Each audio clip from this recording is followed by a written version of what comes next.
the regular meeting of the Lane County Board of Commissioners for Tuesday, March 19th. Good morning, everyone in Harris Hall and who may be watching online. We are first up on the agenda is whether there are any adjustments to the agenda. Any from the board? County Administrator? No. Moving on to emergency business. Do we have any this morning? Then we will move right into public comment. We have one person signed up in Harris Hall, and then I will check with Tanya to confirm whether there's anyone signed up to give comment online. The only person signed up this morning is David Eigel, so I will ask you, sir, please to step to the podium. Keep your eye on the wall. The clock will begin after you state your name for the record. And if you have any additional comments after your time is up, or you also want your comments available to us in writing, you are welcome to email them to us. Good morning, and you may begin.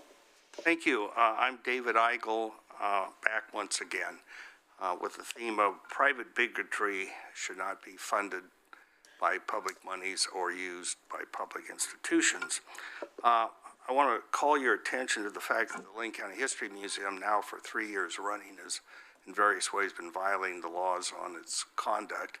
Most recently, they failed to provide access to the voters who were members prior to the election, the annual meeting, and they have still not responded.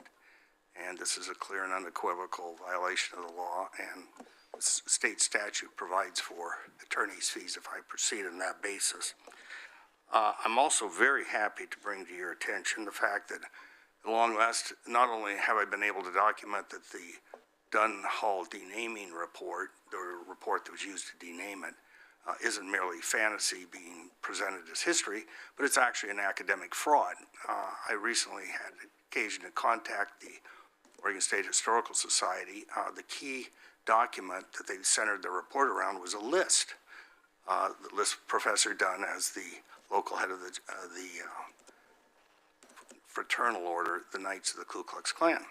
The problem with this was just a list somebody had typed up somewhere in a 50-year period. It doesn't tie to any original source material. In other words, its value for studying history is the equivalent of someone saying, well, yeah, I know this is true. I read it somewhere on the internet.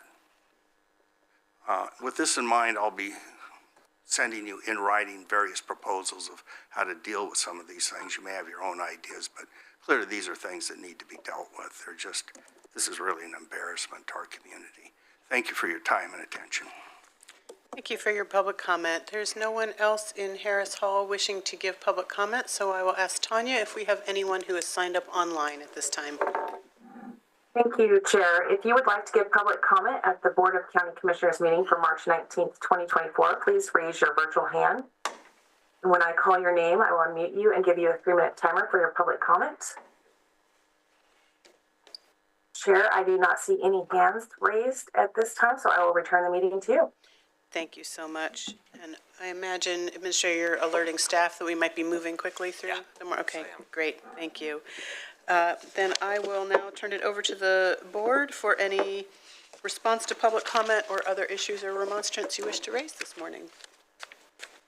Commissioner Buck. Thank you, Chair. I just wanted to share that I had a wonderful time yesterday up in Oak Ridge and West Fur with the Governor's Regional Solutions team, going through a lot of the programs and needs that they wanted to share up there. It was a beautiful day to go. Of course, we've had some wonderful weather. So I'll probably be coming back with some more information on how they're doing up there. They have lots of great initiatives in the pipeline, but also some services that they're desperately in need of. I also just wanted to make public, if people don't know, of course, we get a annual, or I think even weekly, newsletter from the Confederate Tribes of Coos, Lower Umpqua, and Siuslaw, and they recently got a new chief. Their longtime chief passed away, and their new chief is Doug Barrett, who I've known through Transportation Committee meetings since I began as commissioner. I wanted to give him a warm welcome as well as later on in the meeting, I thought we could put an assignment together to send a welcome letter from the board to them. Thank you. Anything else? Commissioner Farr. Thank you, Chair. We had an incident last week in Bethel that caused a great deal of consternation. A young man who's attending Willamette High School was on his way home, and in the McDonald's parking lot was assaulted by other teens in a horrible fashion. This all contained on a video that somebody actually took with their phone. It is sickening and stunning what happened to that young man on his way home from school by the group of teens. I won't go into any details as to what happened. I do know the Bethel School Board is apprised. It happened off of school property, but it was with Willamette High School students, and it was thuggery. It was sickening, disgusting display, and I can assure everybody who's paying any attention that the administration of the district is on top of it as much as possible. And monitoring every moment. I have a string of emails that have been forwarded to me, and we're keeping an eye on the situation. The young man's critically injured by the thuggery that took place. And without going into details, once again, Ms. Mulcahy, is a sickening display that cannot be tolerated. That wherever it happens, we need to step in and do what we can at all times. We as human beings, I mean, you got to step in and stop these things. It's just, I'm stammering for words. I'm so sickened by the incident. Thank you, Commissioner Farr. And I will just, before I call on Vice Chair, if he'd like to contribute this morning, if you haven't already, maybe encourage you to check in with our equity manager to see if this might be an opportunity for us to put in play our rapid response protocol, depending on the specifics that have been identified as to the nature of the attack. And thank you, Chair. Latife and I have been in contact, and I know that Latife is very fully apprised of this issue and this situation. Vice Chair. Yeah, thank you, Chair. That's really kind of hard to follow, and I certainly appreciate you sharing that, Commissioner Farr. That is sickening. It's something that we shouldn't tolerate as humans to treat each other that way, and I was going to follow up some really good news, but it just seems really inappropriate right now. But I just want to say that, I've had some meetings over the last couple of days with some Springfield city officials, and I'm really excited with the direction that they're going. So I think I'll just leave it at that, Chair. Thank you. Great, thank you. Well, it's always a mix of good news and bad all around us. I want to mention, similar but not quite, in that same vein, with this beautiful weather and spring break coming up, there have been a number of incidents of folks having accidents out hiking and recreating on the water, and I want to give a shout out of appreciation to our search and rescue team, who I know was called out to assist some local law enforcement agencies in helping support folks who found themselves in trouble, and just give a warning to everyone that now that the weather's good and we're out and about, just to be extra cautious and prepared when you're out in the woods and on the trails and on the water. And also, for the record, just note that you will notice that Commissioner Ryan Seneca is not with us this morning. He is in D.C. participating in the United Front trip, which is our annual federal lobbying trip with multiple other jurisdictions. This board approved him being the representative from the board to go on that trip, so he is in D.C. And can't wait for him to come back and share about that with us, but that is why we are down a commissioner today.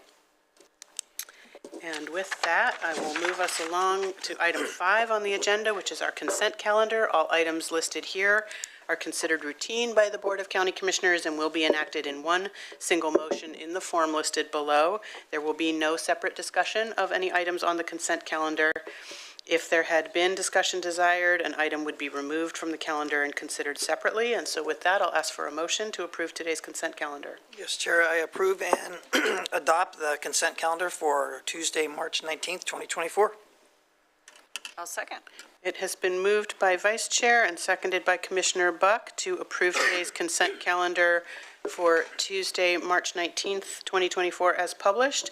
All those in favor signify by saying aye. Aye. Motion carries 4-0 with Commissioner Seneca excused. And we are moving right along into item 6, which is Public Works, and I will welcome Jay Blame, our county surveyor, to the table with the county administrator. I don't know if our administrator has anything to, then I will just turn it over to Mr. Blame to walk us through Order 24-03-19-02 in the matter of setting a public hearing for the surrender of 7 county roads or portions thereof to City of Eugene. Good morning, welcome. Good morning. Thank you, Chair Trieger. Good morning, Commissioners. I'm here this morning in the matter of setting a date for a public hearing for the proposed surrender of portions of 7 county roads to the City of Eugene. The city has requested surrender of the roads pursuant to a council resolution number 5400 approved by the City Council on February 14th, 2024. ORS Chapter 373 requires a public hearing for a road action such as a surrender to allow that testimony be entered into the public record prior to the board approving or denying the surrenders. Our office would like to propose a date for the public hearing be set for April 30th, 2024 at 1:30 p.m. time certain. This will allow our office adequate time to provide notice for the public hearing through either posting or publication. So at this time, I'll turn this matter back over to you again for the motion to approve the date that we have suggested of April 30th, 2024. Thank you, and I will just note for the public, this item, along with items on the consent calendar and all other items on our agenda, the materials associated with them are available to view online. Each item has its own view materials link to click on, and so this one does list out these properties, but I'm assuming we will, if we move forward with the public hearing, get more of a presentation, and we'll see what those properties are at that time. Yes, you will receive a full report at the public hearing. Great, thank you. Any questions, comments for staff? Commissioner Farr. Thank you, Ms. Blome. Hey, I really appreciated the package that you put into the board packet, and encourage people online to take a look at it. But what I loved was you had the maps that allowed me to take a look and see exactly where these roads were. Everything makes a great deal of sense. You know, as the City of Eugene expands its city limits out toward the urban growth boundary, more of this is going to happen as the years go by. But once again, thanks for the maps, and thank you for making it easy for anyone to see exactly what's going on. Thank you. That's our goal, Commissioner. Thank you. Seeing no other comments or questions from the board, anything in conclusion from staff? All right, then I will entertain a motion on Order 24-03-19-02. Chair, I move to approve the order and to set a public hearing date of April 30th, 2024 at 1:30 time certain to consider the surrender of portions of 7 county roads to the City of Eugene per Order 24-03-19-02. It's been moved by Vice Chair, seconded by Commissioner Buck. All those in favor signify with an aye. Aye. Motion carries 4-0 with Commissioner Senega absent excused. Passage of Order 24-03-19-02 in the matter of setting a public hearing for the surrender of 7 county roads or portions thereof to the City of Eugene and setting a public hearing for April 30, 2024 at 1:30 p.m. time certain. Thank you, Mr. Thank Blome. you. Have a good day. Cruising right along. We are on item 7, County Administration, and first up, we have a report on elections, Lane County elections work for the May 2024 primary election, and I will welcome to the table our stellar clerk, Dina Dawson. Good morning and welcome. Thanks for being here. She didn't wear her elections Her nerd elections nerd, yeah, I was. fleece. I chose to wear first day of spring floral. Very nice. Nice choice. Thank you. Thanks, Chair Trieger, Vice Chair, and Commissioners. I'm excited to be here to provide an update about some of the programs our team has been working on and give a couple of updates about the upcoming primary election. And we're well into planning for the presidential election as well. As an election nerd or election administrator, we've been planning for the presidential election since last year. So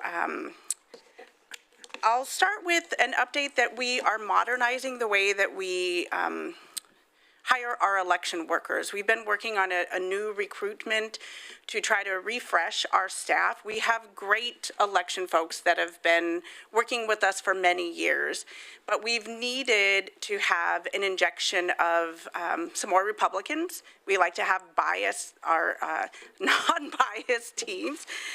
So we like to have pairs of teams that are from all parties, but specifically paired opposite party affiliations. And so we started a way to modernize that is we started a recruitment program through our website. And this is a great way for me to plug our elections website, where we have links right at the top for our recruitment program and a couple of the other projects that we're going to be working through and talking through. But for our election worker recruitment, we have, since we started February 1st, we have over 250 brand new applications for election workers, and they're from across the board.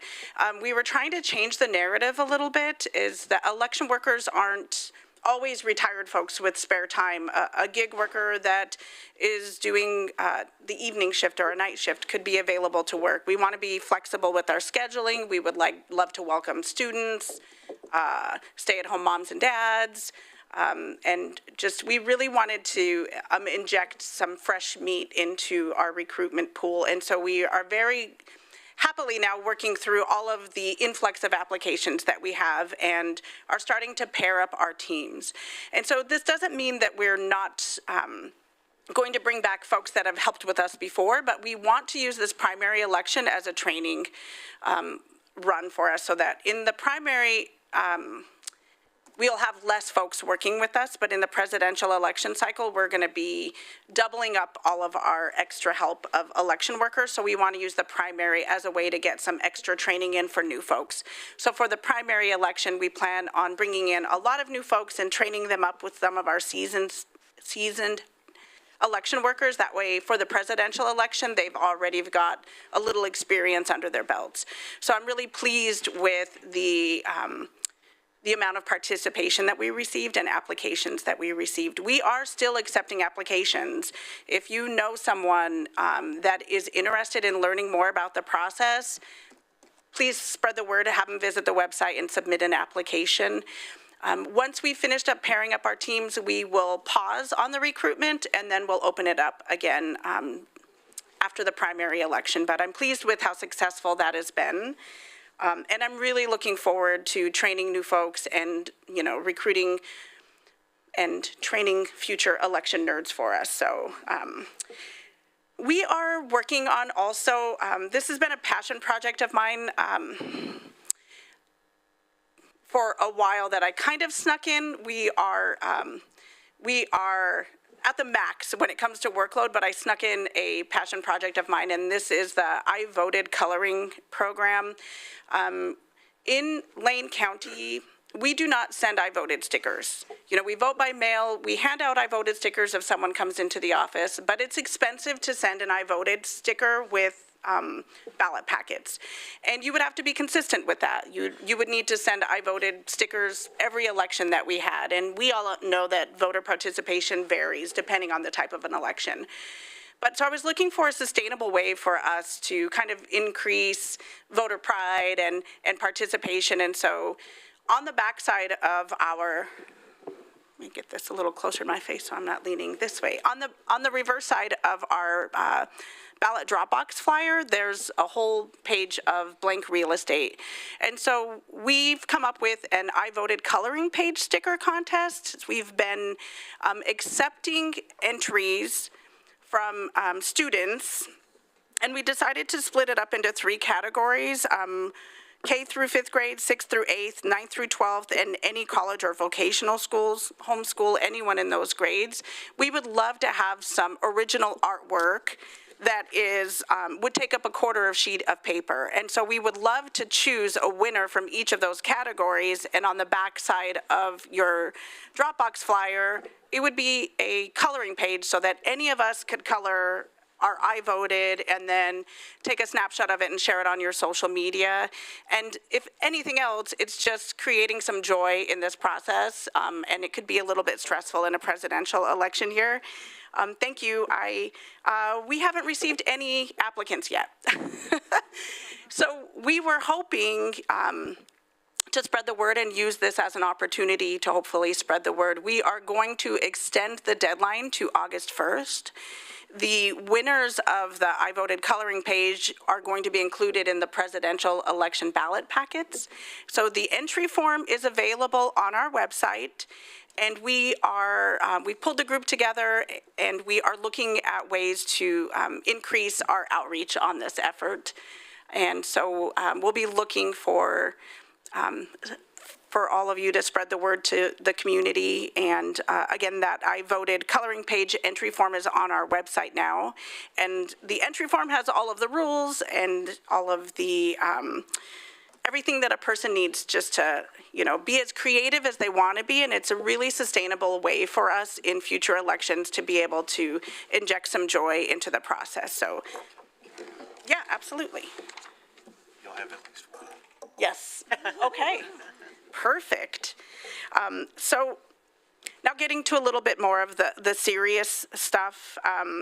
We're focused right now on building a more proactive communications plan. It's more important than ever for us to establish a level of trust with the public.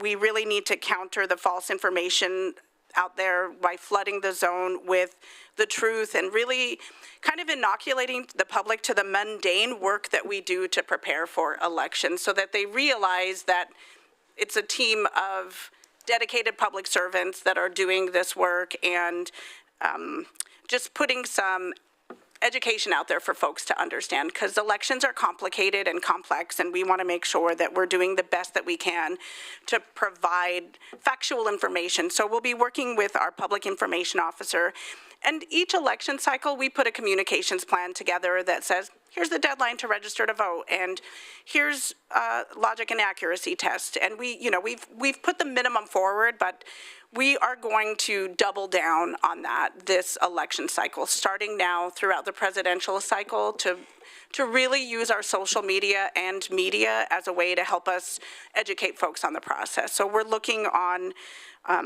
being more proactive and doubling down on our communications plan. We're also focused right now on our safety, security, and contingency planning. I knew it. I'm going to try not to get emotional. Dang it. Sorry.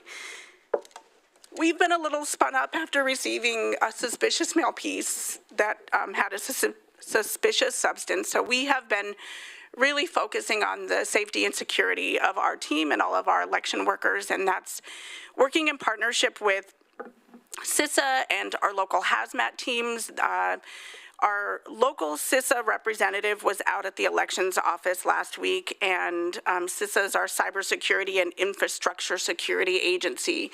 They came out to the new county clerk's building, the former elections building, to do a walkthrough and a comprehensive security assessment.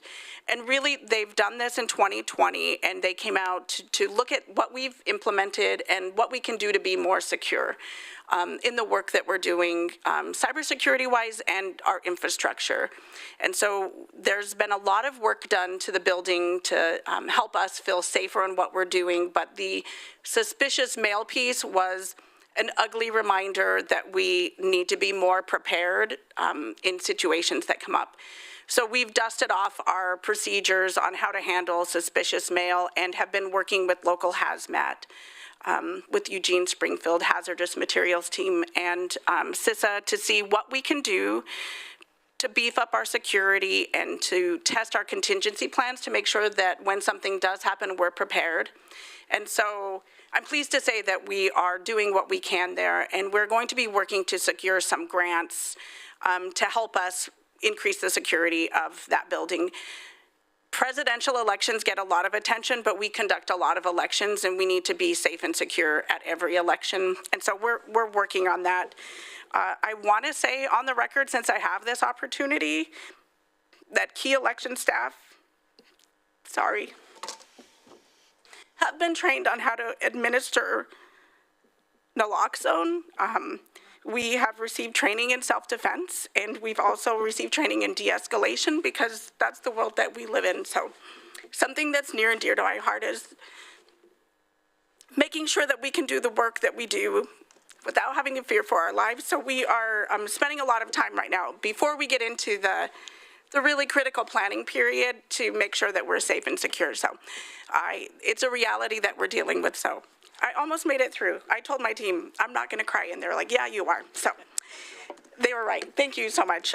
So now let's get into just, just a little bit of an update about where we are for the primary election. Today is E63, so on Friday, we really kind of get into that life cycle of a ballot, and I shared this graphic last year when we did a presentation. And this graphic starts at E-60, election day -60, and it really describes what the team is doing to prepare for the election and when we create ballots and what happens along the way. And it's a really helpful tool to help folks understand where we're at.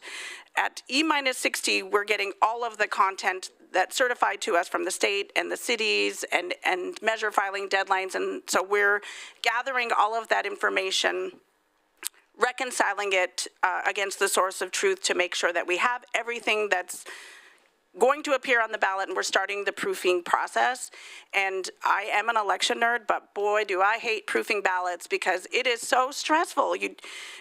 There's so many opportunities to get a candidate's name wrong, or, you use some incorrect information. There's 50 versions of a measure filing that is submitted to our office. So making sure that we have the final measure filing, making sure that every word is spelled right. So it's a very, my least favorite part of the job, this piece, because once ballots go out, when we get a phone call that something is misspelled, I won't sleep for 2 weeks afterwards just because it's a very stressful period of time. But that's where we're at E-60. We have 10 measures that were filed with our office for the primary ballot, and that seems like a lot to me, but we will be working on getting all of those onto the ballot artwork pieces that we're going to be creating this weekend. There are 3 county races that we're likely all aware of. There are multiple races for Eugene and Springfield, and the Row River proposed fire district has also a race for their inaugural board of directors. So just wanted to plug our life cycle of a ballot that's on our website that folks can take a peek at to get a better understanding of where we are. And primary elections in Oregon are super fun because we also get the joy of holding elections for precinct committee chairpersons. And we have almost 400 candidate filings for precinct committee chairpersons, that we will be proofing and reconciling this weekend to make sure that every person that filed for precinct committee chairperson appears on the correct ballot type. And so that's really an interesting challenge in primary elections. Lots and lots of ballot types and lots of races. Because there are so many measures, we might actually be pushed to having a 2-card ballot, so we'll have 2 pages. I won't know until this weekend when we're able to kind of navigate the artwork that we're creating. That has an impact on the budget if you have to print 2 pieces of paper instead of 1. And so this is that super fun, stressful time. So another item that's really important in a primary is that this is a closed primary. Both major parties have determined that they did not want to open their primaries up. So a person has to be affiliated with a party if they want to vote a person in that party's primary to the general election ballot. So, of course, there are several nonpartisan races that will appear on all ballots, but Republicans, if you're affiliated with the Republican Party, you will receive a ballot that has candidates that are affiliated with the Republican Party, and the same for the Democratic Party. This is a really confusing issue for folks. We get a lot of calls from folks that are wondering why a certain candidate isn't appearing on their ballot. And because of this confusion, I shared with you before in one of our updates that there's an opportunity for a person to receive 2 ballots, and the first ballot is voided. The replacement ballot would be received, but imagine that the deadline to register to vote or change your party is April 30th, but we send the file to the vendor about 9 days before then. So during that 9-day period, if somebody changes their party or affiliates with the party that was not affiliated, the original ballot is voided, but they're going to receive that voided ballot in addition to the replacement ballot. So our team is working on a education campaign. My first thought was to call it "It's Not Unusual" and use the Carlton, but I think that's copyrighted, so we'll come up with another kind of ad campaign.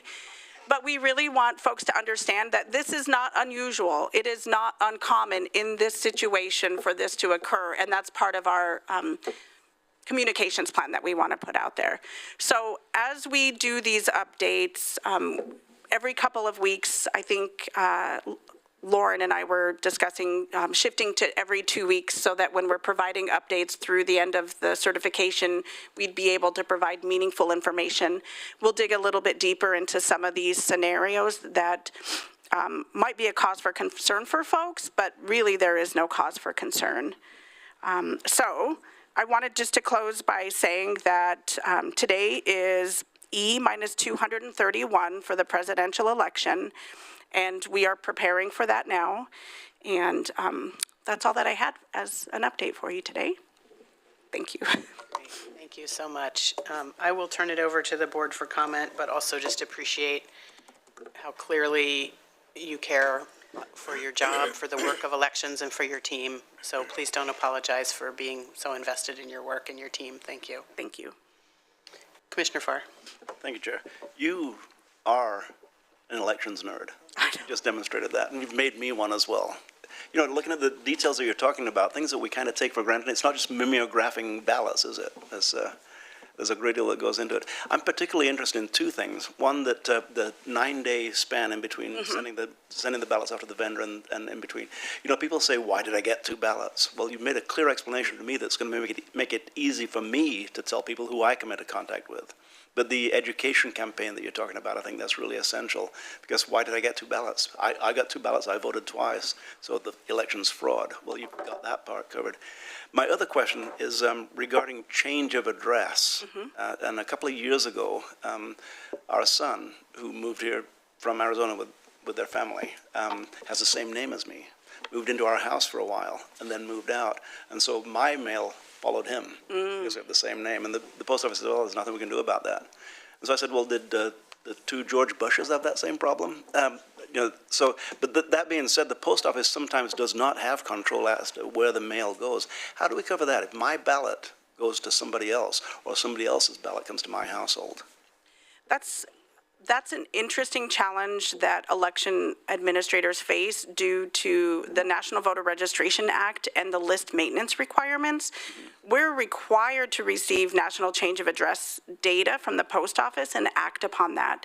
But there is a confirmation or a triggering method that's in place to help folks understand when a change is being made. Most folks don't understand that when there is a change of address, the post office provides a list through a federal list maintenance program that says, hey, this person has now moved. And as election officials, if we can confirm that there's enough minimum matching criteria, we will update your address, your voter registration address, to that new address. But we will send a card to the new address to say, hey, we've got information that you've moved to this address. Is this accurate? If not, please return this card and tell us. So there's a control in place for election officials. I can't necessarily speak to what the USPS does in order to make sure that that doesn't happen for duplicate names, but there is a control on the election side. But I would absolutely say this is an excellent opportunity for all voters to go online and check and make sure that their address is accurate and that their party affiliation is accurate. And if you don't have access to the internet, call our office or stop by our office. But especially in presidential election cycles where participation is 80 to 85%, let's make sure that you are going to receive that ballot. And then when it comes to the post office, I would suggest the same due diligence to follow up and make sure on their end, if somebody moves that has a duplicate name, make sure they get it straightened out. And hopefully the post office will follow through, because it's tough, you know. I mean, my son's Paddy, both Patrick Matthew, he's junior and I'm senior on record. But I still get when I'm applying for things that, well, you lived on Unthank Avenue. Well, I never lived on Unthank Yep. Avenue, but the post office thought it did. That being said, when people do have questions about it, we can rest assured that your office has eyes on every contingency that you're aware of, making certain that if I change my party affiliation and I get a Democrat ballot and Republican primary, only the last one is valid, and the other one just as well throw it away because it's not going to get counted, even if I mail it in. Yeah, absolutely. And it's not only the eyes of our team, there are controls in place through the statewide voter registration system that's the control that's there. When we issue the original ballot, once we issue a replacement, that one is voided, and there's a unique ballot ID number associated with every ballot. So the system is flagging any type of ballot that's returned in that. And that's why I would love folks to come and see the process so that there's so many, you can see the light bulbs going off when people come and get a tour and then understand like, oh, that makes so much sense. That makes sense to me now. So again, the office is open for tours. We are radically transparent, and we continue to make efforts in that area to be more transparent. So thank you so much for those questions. And thank you for the reassurance that you just gave to me and everybody who's listening, and to the education campaign that will reassure more people. And I will see you, if not before, the day after the election with Yes. boxes of Voodoo donuts. Thank you. Commissioner Buck. Thank you, Chair. First, I want to give you a huge thank you for what you do and your team. Being able to vote in this country is a foundation of our democracy, and there are, unfortunately, people out there who are trying to undermine that democracy. And one of the ways in which they do it is by threatening our county clerks and their teams. And that threat is real. I know when that happened in your office, it happened in a couple of other offices. Luckily, what you received was not to the level of threatening your life. But, and some others did receive items in the mail that absolutely did have very threatening drugs in them that could kill people. And you don't know which ones are and which ones aren't. That is very scary. And it's our job to protect what you do as a means to protect our democracy. So, thank you. And I, of course, will do anything that I can to support you and your team in any way. I know you have a full team, and it's their lives on the line at the same time. So Thank you. that's the least we can do. Please let us know if there's more that we can do to help support you and everybody through this whole year, because we know might get rough.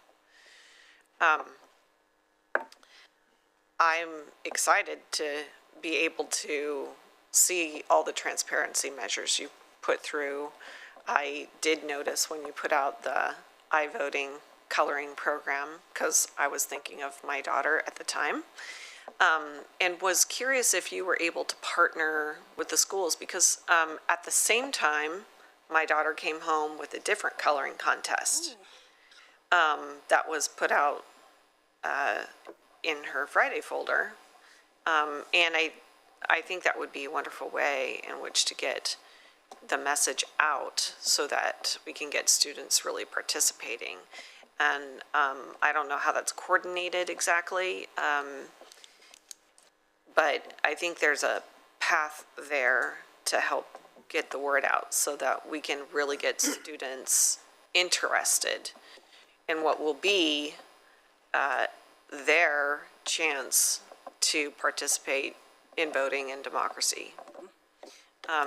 If I can help there again, please let me know. But I think an educational provider or association will probably be best. I want you to get a lot of entries. And I want it to be successful, because I know you want it to be fun for people. And like you said, it will likely be a very stressful year for a lot of folks. Thank you. Thank you, Chair.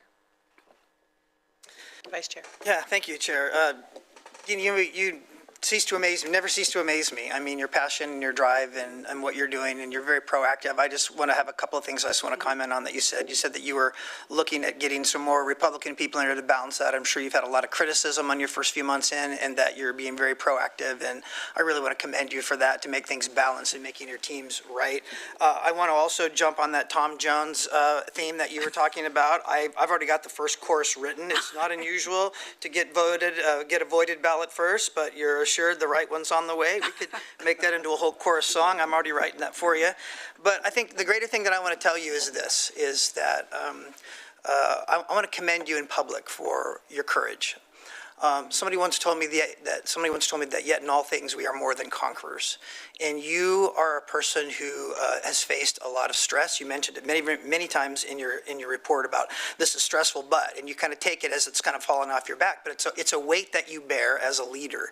And as a leader, you've not let the pain and discouragement disrail you from doing what you know is right. I mean, you've taken those self-defense classes. I can just see election people looking at a karate guy and thinking about what do we got to do here. But you've embraced that as something that you're willing to do to lead your people and to sacrifice for that. And I can't think of a higher compliment to pay to have someone like you work for us, to have that kind of strength and that kind of courage. And so, even though you label yourself as a nerd, you're actually kind of a real election superhero. So I want to thank you for what you do.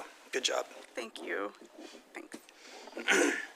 Thank you to everyone for your comments. And what Commissioner Buck mentioned had me thinking, just while I'm thinking of it to say it out loud, the Lane ESD, the Education Service District, which then communicates with all 16 school districts in the community, might be a great point of entry to get things out. I had a question, speaking of transparency, when do the cameras start rolling on our, I think of it like the zoos that have them trained on the eagle nest to watch the eggs hatch. So for people that don't know, we have, our clerk has cameras rolling on the ballot processing, so anybody can watch the action from the comfort of their own home. So when do those, I assume those don't start until ballots start coming in. That's exactly when live streaming starts, when ballots actually are mailed. So as soon as ballots hit the mail stream, we start the live stream, and it goes through certification. And we're working on right now our tentative schedule of mail ballot processing activities. That is a long title. I need to zhuzh that up a bit. But that schedule shows when the ballot returns start, when the live stream starts, when we start the deconstructing and opening up ballots, so that folks can really put the full picture together. And I really am proud that we did get national recognition for our enhanced observation, and we were invited to come to Nashville to speak with other election administrators to train them on that program if they were interested in implementing a radical transparency approach. So thank you for asking that question, because that's something that I'm really proud of that we were able to roll out. So as soon as ballots are mailed, which I believe is May 2nd, Right. So, yep. So the actual local ballots, not the overseas Correct. military ballots, great. There's not much to see between the E45 and local ballots going out. We're not processing any ballots at that time, just safely securing any UOCAVA ballots that are returned. And then, just for folks, can you remind us, and maybe you don't know yet because you're still doing the organizing, but the number of potential ballot combinations that you have to produce from your team? We do not know yet. I will know by Monday. This weekend is super fun, optional overtime for staff, so we're going to be working on many things this weekend, but those unique combinations really all come together after the measure filing deadline. There still is an opportunity for a city to file a measure by this Friday that we may not be aware of, and that would create another unique combination of ballots, districts, and then divided by major parties and nonpartisan. So definitely we should maybe take some guesses, you win a jelly bean or something. But this is the election that definitely has the most unique combination of ballot styles with districts and parties. And really my point was, so maybe you could give an example from 2 years ago, because I seem to recall something like 100 and, I Oh, don't I- even want to say the number. Oh, no, I'm definitely expecting a couple of hundred of, and Different ballot combinations, yeah. this is my first primary in this position, and I hadn't gone back to look at the number of ballots that were generated in the previous.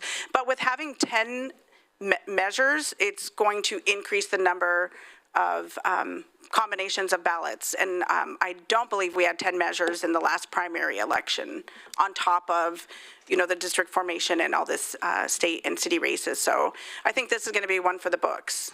And so lastly to that, for folks watching, Secretary of State puts out a statewide voter pamphlet, which countywide and up ballot races are in. The city of Eugene puts out their own voter pamphlet, so measures unique to city voters only appear in a city voter pamphlet. Can you just help folks understand why they might get two different pamphlets and how you know which goes in what, and what, if any, of that falls to your office versus Secretary of State? Sure, happy to. So Lane County only puts together a voter's pamphlet in odd number special district elections. And so the state's candidate filing voter pamphlet rules are that county measures can be included, and for cities, only cities with more than 50,000 registered voters can have access to the state voters pamphlet. So any other districts, or if there were other cities participating, would have to put together something on their own. The city of Eugene does put together their own voters pamphlet, and may or may not, they do have access to the state's voters pamphlet. But in this election, the county clerk's office has no official role in collecting filings of any sort to, sometimes we would be the liaison between county filings and the state. But so folks can expect to see the statewide voters pamphlet, and folks that are living in the city of Eugene can expect to receive that as well. Great, thank you very much. Anything, Commissioner Buck. Kind of follow-up question on that. So if you have to have a population of $50,000 or more, or 50,000 population or more, then they could put measures, they could put counselors, mayor, all those folks on the state ballot. But if they're a smaller rural contingency that are under 50,000 in population, they won't have access to the state ballot. Correct. Okay. The state voters pamphlet, correct. Mm-hmm. The challenge I find with that is that these are smaller towns that also don't have the money to put out ballots of their own for these small cities. And I do get questions from some of the smaller cities going, well, how do I learn about who I'm voting for locally? And unless that small town has budgeted money to put out a ballot, that just doesn't exist.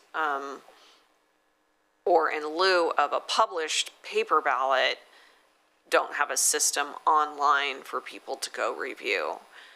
And has that issue been brought up in the election realm? And is there anything that people have thought of to try to help remedy this situation for the smaller cities? Thank you for that question. In the year and a half or over a year and a half that I've been here, it has not come up in my discussions with other county clerks through our association. We meet weekly, but it definitely has come up recently for me, as recent as the Pleasant Hill Goshen formation. They were looking for, a mechanism to be able to disseminate information, and the county, our requirement is only in the odd year special district elections. And I can speak to a little bit that is a massive task for our team to put that together. And it would be, if it was something that we decided to do moving forward, we would definitely have to have resources in place. But there definitely is a gap there in access to those types of things. And I'm not sure where the 50,000 came for cities, but districts, special districts, do not have a mechanism of appearing in the statewide voters pamphlet. So there's a couple of areas to address there for access. Thank you. Thank you for bringing that up, Commissioner Buck. And just to clarify, it's 50,000 registered voters, not 50,000 population, is that Yes. right?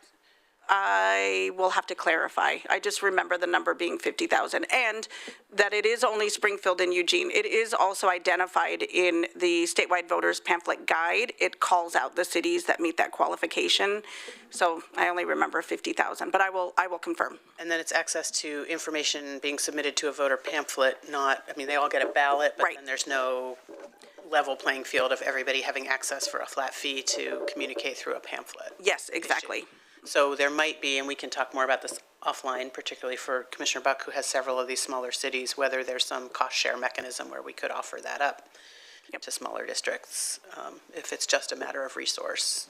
Okay, great. Thank you so much. Great conversation. Anything else for our clerk? Seeing none. Thank you. Thank you so much for being here this morning. Take good care. Appreciate you. See you soon. Appreciate it. Thank you. Good luck without Drew Pryor. All right, we are moving on to item 7B, which is a discussion regarding an overview of Business Oregon Strategic Investment Program, or SIP, and I will welcome Jenna Cusimano, our Economic Development Management Analyst, to the table.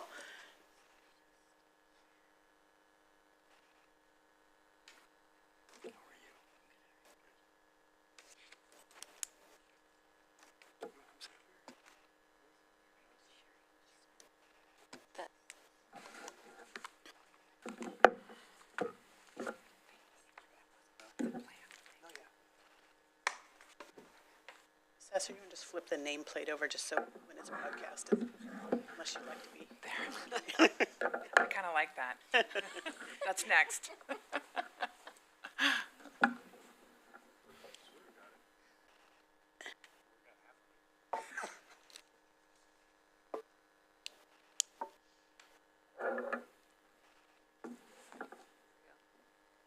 Great.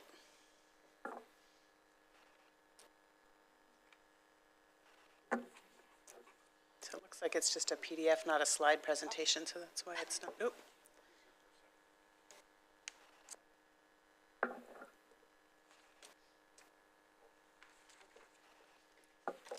Good morning, Ms. Cusimano, and you've got a whole panel with you, so I'll leave it to you to introduce them or have them introduce themselves and turn it over to you for the discussion. Thank you for being here. Thank you so much, Chair Trieger, Vice Chair Lovell, Commissioners. Thank you for the opportunity to present to you all today. With me, I have Larry Holtzgang, Regional Development Officer with Business Oregon, as well as Mary Vuksik-Shaver, our County Tax Assessor, and Holly Moser in the Assessment and Taxation Office. She's our Commercial Property Appraiser.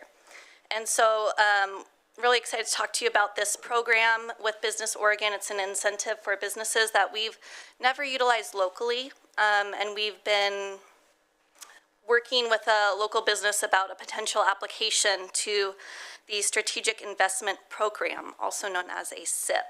And so what it does is it offers some tax incentives, tax benefits to businesses that make a really significant investment into their facilities. What this does for us is it ensures, more of a long-term future that that business is looking to stay within the county. So they're investing in their location, they're investing in their workforce remaining here, and we will ultimately, once the 15-year tax abatement program is over, we'll be recouping and seeing those benefits of the program as it goes onto the property tax rolls fully. So Larry is going to go into a bit more of the details related to the program specifics, including how it operates, the timing, as well as what the county sees during the course of the SIP program implementation. Thank you very much. And I am Larry Holtzgang. I'm a Regional Development Officer for Business Oregon, and I'm very pleased to be here to share this with you today. The Strategic Investment Program is a partial property tax incentive that is offered to projects that are very large. So you may be aware of the enterprise zone, where the minimum investment is just $50,000. In this region right where we're sitting today, the incentive doesn't kick in until after the first $100 million. So you can see it's for very large projects. It is a partial exemption in that they do pay property tax on at least the first $100 million, and then it escalates as time every year by 3% as you go through the course of the agreement. It's a 15-year period. I'm not going to talk about the strategic zones because that's not what we're dealing with. How do you move it?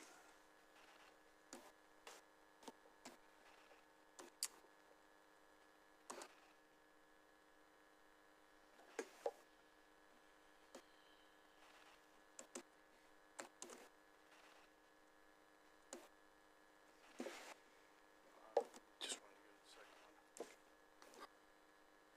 Okay. So far in Oregon, there have been about 15 counties. I'm based in Klamath County, and we do have a couple that have been utilized there. But what you'll see is that some of the large companies have used it have been Amazon, Genentech, Georgia Pacific, a wood products company, has used it twice. Google has used it twice. A number of energy sector related projects. One of those is in Klamath County. The largest user statewide is Intel. The project started, the SIP program started back in 1993. Intel has used two projects initially that were up to about $3 billion in investment.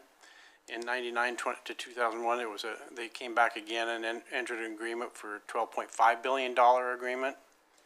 In 2010, they came back to their county for a $25 billion agreement, and in 2014, they entered into an agreement for a number of projects that totaled up to $100 billion. So you can see that it's a very, very large and well used by Intel. But it does fit other companies in both rural areas and smaller, still very large projects, but smaller in areas like this. We are seeing more and more activity in rural areas, but those are mostly on energy-related projects. And I mentioned before, it's very similar to an enterprise zone, but for large projects. So there's two different levels of how this is applied. In this case here, because we're in an urban area, the 15-year agreement starts with the applicable firm paying property tax on the first $100 million of investment that they make into their plant. The base tax increases by 3% a year over the 15 years of the agreement. In rural areas, it depends on the size of the investment as to what the base tax will be. If it's less than 500 million, it starts at $40 million as a base tax. If it's between 500 million and $1 billion, it's $75 million base tax. And then above $1 billion, they pay tax on the first 100 million. So it is a slightly different program in rural areas than it is urban areas, but that's because generally speaking, the projects are smaller in the rural areas. The overall taxes, again, are still based off of the assessed value, which is normal for the state of Oregon. And then the remainder of the investment above that base tax is what they can claim an exemption on.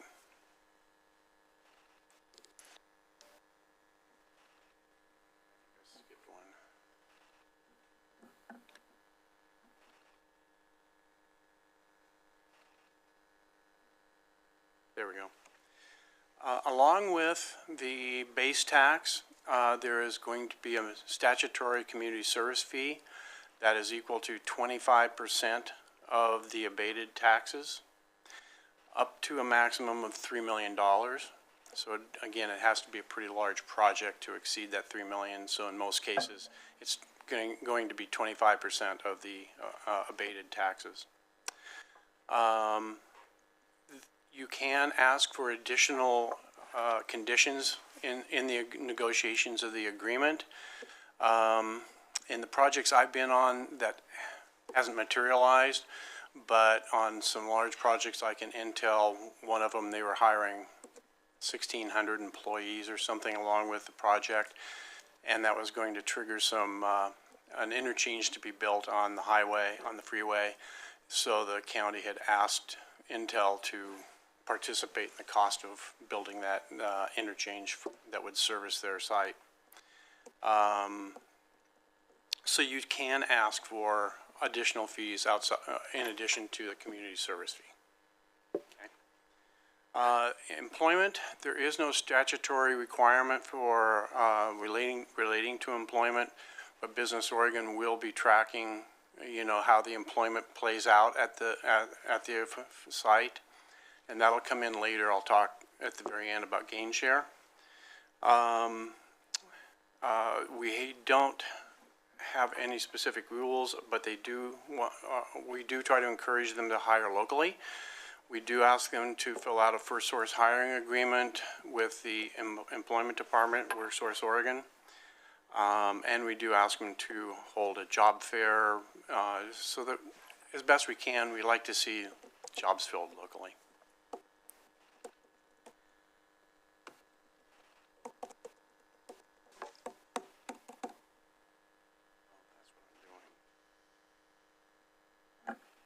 Getting it. I'll probably learn this computer by the time we get through this. Hopefully. Computer. You must not have grandchildren. Not yet. Well, I do, but they're still young. So it is really a county-based incentive. I mean, the state of Oregon, like the enterprise zone, we authorize it in state statute, but it is a county incentive. It is a property tax incentive. So the county and the business initiate the discussions. If it was inside of a city or a port, then you would have to have the city or the port join those discussions. In the case of who we're talking with now, they are not inside of city limits, so that won't be a requirement here. We're going to ask you to go through the negotiations to kind of finalize the agreement language. And once you have an agreement, then it would be time to schedule a public hearing and to take public input on the agreement. After that, you will want to execute the agreement, and the county board will then vote and recommend it to Business Oregon.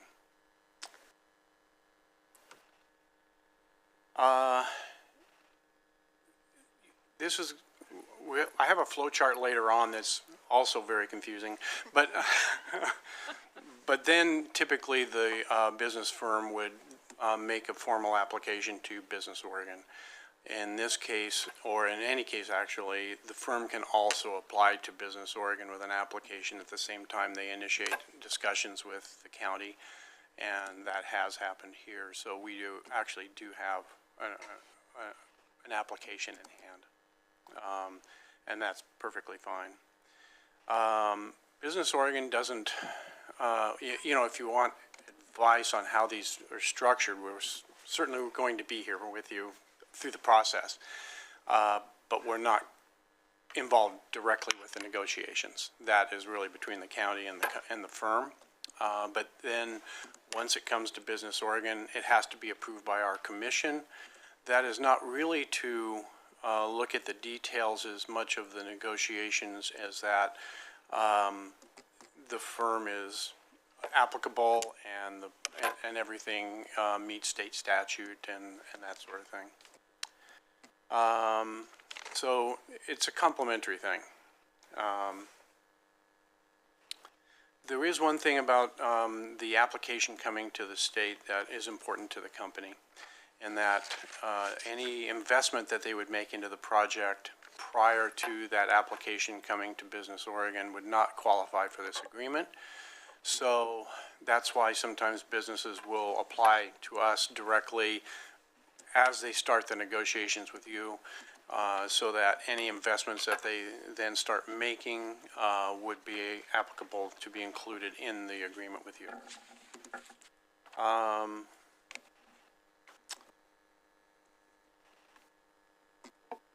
Anyway, so once we have the application, it's ready to proceed.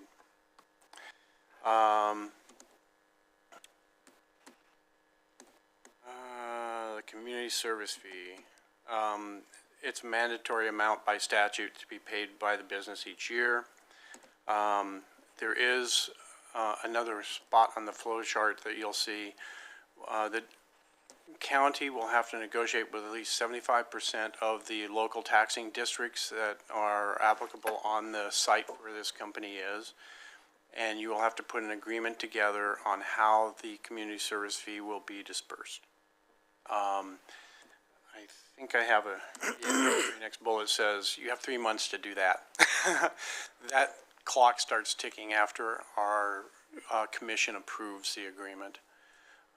But it is important to pay attention to it so that you get that agreement in hand with the other taxing districts, and everybody knows how that's going to be structured. And because after that 3 months, then the responsibility for that just goes to our commission, and they would decide how those taxes are going to be dispersed.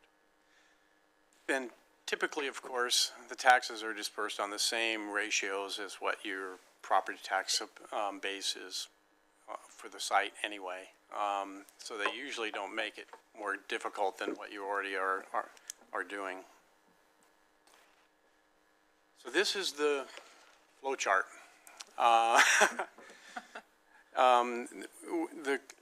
We're at the point of number 2, where the county is, where the firm is going to approach the county, and then going to the right, you will enter the negotiations on the agreement.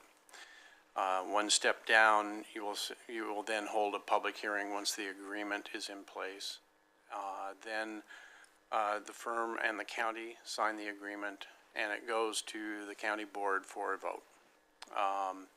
Then you'll see there's 2 arrows. The one I just talked about, which is negotiating with the other taxing districts to determine how those taxes, the community service fee will be applied. And the other one is sending the application to my department, which the firm has done their part. Then the agreement would come to our department. Once we have the agreement and recommendation from the county, then we will take it to our commission at our next commission meeting for approval by our commission. And then once the firm finishes their construction project and puts it in service, it's a 15-year agreement, and off you go. So, one more slide, I think. Does everybody know what gain share is? Probably not. Business Oregon will pay attention to the employment at the plant. We will rebate back to the county a portion of the income tax that is earned from the employees at the plant. So that will be in a ratio of 20% of the property tax paid by the employees that are currently there, and we will rebate back 50% of the income tax that the state receives from new employment as a result of this project. And that is called gain share. The Oregon Department of Revenue reviews that on an annual basis, and they are the ones responsible for determining how much comes back to the county as a percentage of the wages that are taxed by the employees. So that's gain share. I think that's the last one. Do I have one more? Oh, more about gain share? I think I already discussed that. So, questions? Well, so I know this is a complicated program, and it's hard to really ascertain what this looks like for us at the county level. So with that in mind, since we aren't speaking about a specific project or application today, Holly with Assessment and Taxation had developed a hypothetical scenario for a $300 million investment to show what that would look like with regard to the community service fee, the property tax savings that the business would see, and the property tax that we would not see as a result, essentially. So we still receive some property tax up to the $100 million, then growing at 3% each year, and we receive the 25% community service fee of the property tax savings. And that's this slide up here. So This shows the $300 million investment in year one. So this does not necessarily mean that this would look identical for any project of a similar size, because they could make it the investments at any point within the 15-year period. The property tax abatement is on the first $100 million. And so then you'll see in the lower right corner on the far right, it shows the total taxes. So that first line item would be the total taxes paid without the SIP in place. So for this hypothetical scenario, it'd be, is that 31 million? 51, just over $51 million. With the SIP in place, they would be paying over $25 million over the course of the 15 years. They would receive a tax savings of $26 million, and the county and its associated taxing district partners would be seeing a community service fee about $6.5 million over the 15 years. So is that 25.09 plus 6.57 being collected, but 6.57 is diverted, if you will, to the community? So the 6.57 is the community service fee, which is allocated to the county as well as the taxing district partners. So we would determine how that gets apportioned. But what I'm saying is ultimately it's 25.09 plus 6.57 total that that is being Paying, collected. correct, It's yes. just- Right, so it does flip, because if they're not combined, then the benefit is greater than what they're paying otherwise, because 26.27 is greater than 25.09. Correct. So they would ultimately be paying about $31.5 million in this scenario in Getting taxes. breaks of 26.27. Correct. Thank you. Also, one other question since we're stopped. The materials say it's a $150 million threshold, but the presenter named $100 million. So that's with regard to the tax savings, applies to the first 100 million, but for the SIP application for an urban project, it has to be $150 or more investment. $150 million investment. So what was the $100 million threshold you named? The 100 million is what they pay the base tax on, so that property remains on the tax rolls, or It will is a be. $150 Will million come on the tax threshold. rolls. And so they would then see an abatement for that $50 million in theory, if they only made an $150 million investment. Okay, thank you. So the bigger the investment, the bigger benefit really to the company. That's my very first statement, is it's for a very large project. Sorry, you were in the midst. Do you want to keep taking questions as we go? Sorry, I sort of set us on It that. might be helpful to just have an idea of where you guys are needing some further clarification or explanation. Commissioner Buck. Thank you, Chair. This program is absolutely, completely new to me, so I'm just trying to understand the basics of what's happening. Yeah, and it's what's new being- to all of us at the county, so we're in the same boat. What I'm gathering is that this would be, basically the county giving up taxes that they would otherwise receive in order to incentivize big business to come in to the area and provide new not- jobs, or? Not necessarily come to the area, so it could be a pre-existing business. Okay, grow. Ensuring future stability and location cited within our county instead of them deciding to move elsewhere if they found a better location or something like that. Making an investment in this size would show some sort of commitment to staying within the county. In other words, it So- can be used for both, either a recruitment opportunity where it's a brand-new company coming in, or an existing company here. Growing, got it. So I'm looking at a slide that's in our material but was not presented up here, which is the Oregon SIP projects based on a 2023 annual employment and payroll report slide. Unless it was skipped by. Apologies, it's not in the actual presentation, Yeah. but it's in the board packet. So that's the one I focused on because it's showing all these projects in Oregon by county with the taxes paid,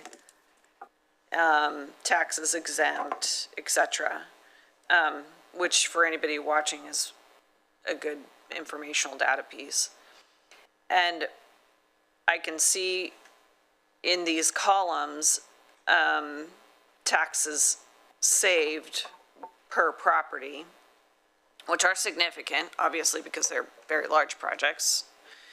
But in the jobs retained category, unless you're Intel or Amazon, they're all zero. Or also in the newly created jobs category, again, unless you're Intel or Amazon, the new jobs are very little compared to the taxes exempt. So if I was solely looking at one data point, which is how many jobs created or how many retained jobs saved, per dollar of gross tax exempted, it's an incredible ratio. It's not actually much in job retention or new jobs created, unless you're one of those two in the state of Oregon. If I was just to divide, newly jobs created by the property tax, that is a lot of money per job. So I'm trying to understand what the benefit is for the county, unless it's potentially a large company saying, we're going to leave, because it doesn't look like it's bringing in new jobs. And that is an important note to make, Commissioner Buck. It's not necessarily like the enterprise zone tied to the FTE count or employment numbers, as we had discussed before. It's really about supporting these large investments. So it doesn't necessarily mean that there would be job losses. Companies could be making investments to improve efficiencies, to make their bottom line look healthier in the future as they're looking to streamline operations and things like that. So, and then also just an important note, and one of the reasons why I didn't include this slide within the presentation materials is that the only recent active SIP program that was within an urban zone was Intel, which was a number of years ago, and a very large investment. For rural projects, the initial outlay is $40 million, so there's a much lower bar for entry for rural projects. So that's also something to think about in connection to the numbers that you're seeing on this page within the packet. I'm just highly skeptical because, for example, like Orchard Wind Farms, the gross tax is exempt $556,000 with only 2 new jobs created.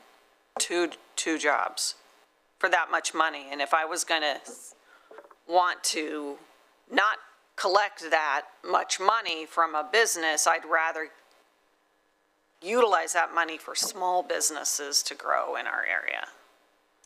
Commissioner, if I could speak to the jobs piece, I'm not an expert in this program, but what I do know is the property tax that we would take in at the county does indeed secure jobs within the districts. So I think that we can look at it in a broader sense and a downstream impacts of the districts getting more revenue because of these programs coming in.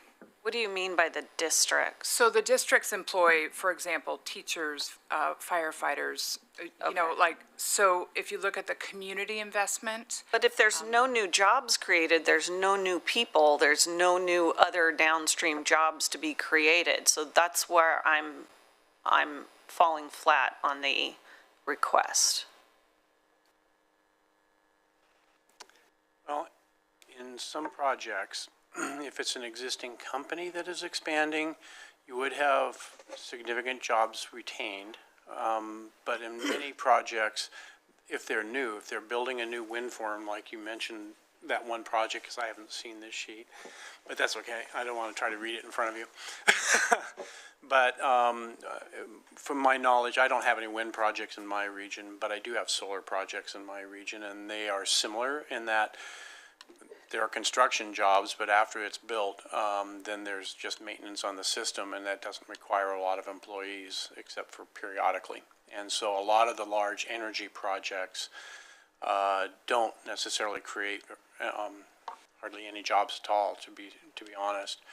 But they do help provide a carbon free source of power for our whole, or all of Oregon. And so there are benefits that can be had by recruiting those projects to be in Oregon as opposed to making those investments in other states and helping to support, our future in terms of our energy needs and that sort of thing. But it is true, and especially on the energy projects, solar and wind don't necessarily create a lot of jobs. Obviously, Intel is the largest single employer in the state, and so when they do a project, it does both retain jobs and generate new jobs. The projects in Klamath County are also energy related, but we are going to get more employment out of it. It's a pump storage energy facility, and it will be creating 50 to 65 jobs. But that is a little bit different because there's a lot more mechanically going on than there is in a wind farm or a solar project. So you're right. I definitely want to incentivize the green economy here in Oregon and in Lane County, don't get me wrong. But if I'm going to give up this much money in tax base for the county for services that we need, essential services that we need to provide for the community, it's got to create more jobs than what this data is showing for me. Thank you, Chair. Thank you. Commissioner Farr? Thank you, Chair. And thank you for that last explanation, and thank you, Assessor Schaefer, for explaining the downstream jobs.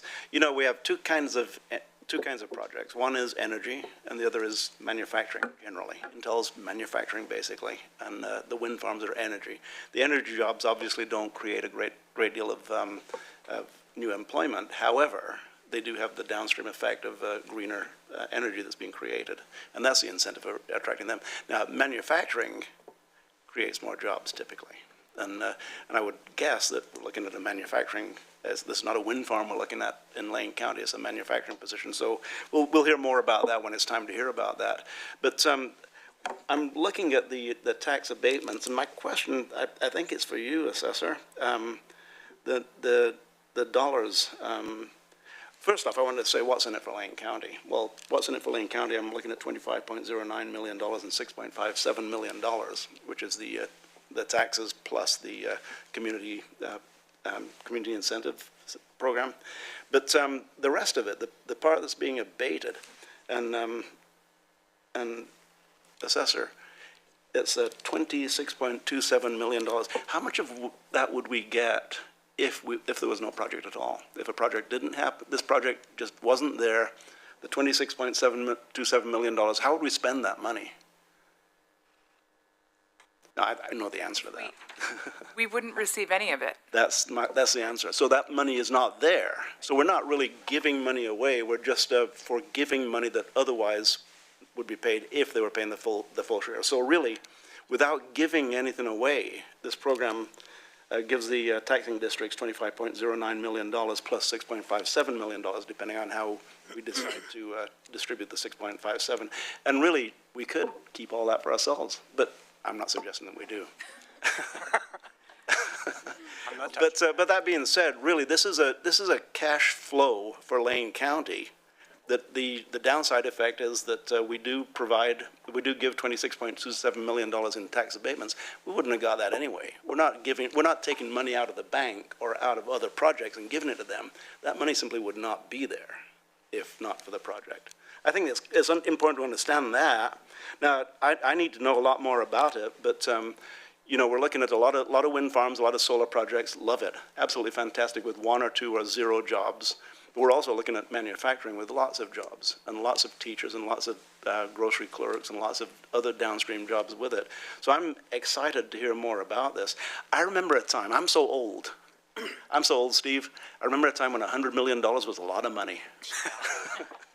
So that's all I need at this point in time, and thank you for the presentation. Pardon me for the interruptions, but I just wanted to make sure that I understood correctly that the $26 million wouldn't be there. It's not money in the bank that we're giving away, it's money that would have never gone into the bank. Thanks. Vice Chair. It's an incentive to have them do the project here as opposed to somewhere else. Thank you. Vice Yeah, Chair? thank you. I think specifically the benefit to our Lane County is when I think about all of our wood products industry people in the area. And I think about how long those businesses have been in place in our area, some of them even upwards of 3 generations, over 100 years. So when we're talking about a 15-year tax abatement, we're not talking about a very long time when you look at a business that's been here for such a long time. And they're dealing with a very limited supply of wood products right now. Their wood basket is continually shrinking, and if they don't invest money in their infrastructure and their machinery and all their technology, that business is just going to go away. And then the ramifications of that in Lane County would be, what are we going to build houses with? Rocks and stones and hay bales? I mean, if those businesses go out of our area, then we're really in a hurt place. So I think the benefit, if you do the math, and I think Ms. Hawley would agree with me because she's a commercial appraiser, the math overall benefits the county 15 or 18-fold, because once that 15 years expires, we get that revenue ad nauseum forever. And that's really the goal, is to improve what we're doing here in Lane County, and to allow that improvement to come in at a way where people will feel good about making the risk and making those big investments, knowing that 15 years ahead, they're going to have to pay the piper, and we're all going to benefit from that. But that keeps jobs here, and it keeps a revenue stream going for the very far future, rather than just thinking about the very near future. So I think this is a great program. Thank you. I have a couple of questions. First, I want to just understand, this is a discussion. We will need this to come back, and I guess, and this may be a question for our administrator, are we being asked to consider adopting a framework or a protocol to be able to grant a SIP request prior to accepting an application? Are there communities that adopt protocols or frameworks independent of an application, and then when that application comes, we're ready, or is it always responsive to an applicant? Each one is unique and negotiated independently, and so no, there was a time when the state of Oregon set up strategic investment zones, but that has sunset. In a strategic investment zone, you did that. You set up all the parameters and the protocols, and then companies had that framework that they could just fit into, and it was all predetermined by the county. But that opportunity has sunset. We aren't authorizing any new strategic investment zones. So yours is going to be individually negotiated. So it'll be in response to a specific applicant. So there'll be opportunity to both discuss the merits of a program writ large and as they relate to a specific applicant at a future date. Exactly. Great. So this 15-year exemption, as I understood from the slide, the benefit clock starts ticking upon project completion, not upon granting the exemption. So it could take a few years, so in effect, it could actually be an 18-year or whatever, if it takes them 3 years to do the work, right? Is that right? Is that when the 15-year clock starts ticking, is when they've completed their project? At the time the first construction comes online, that was, and the project construction is completed, that's when the 15-year would start in the following tax year. I'm sure, I feel like you said two different things. You said when the construction comes online, and then you said when it's completed. Which is it? Completes. Completes. And the project comes online, then depending on where that lands, but if it's used and useful as of January 1, it will be applicable in that tax year. So am I correct then, in theory, in a theoretical situation, we grant this, it takes them 3 years to complete, it's actually an 18-year exemption, is that right, Assessor? Or Well, they wouldn't have made any other investment yet, so I'm going to let Holly speak to that piece of it, to the properties under construction. So there currently is in place a statewide program that's called Commercial Facilities Under Construction. It's utilized a lot throughout the entire state. And what that does is it allows an exemption or abatement of taxes during construction of any larger business. It is 2 years only, and so they can utilize that program for the first 2 years while they're building and constructing, and then once it is placed in service, then it would start the timeline of the 15-year tax abatement, because at that time, that's when it, I guess for lack of better words, officially comes on the tax roll at the end of the construction period. Okay. Thank you. And then what ensures a company is still here in year 16?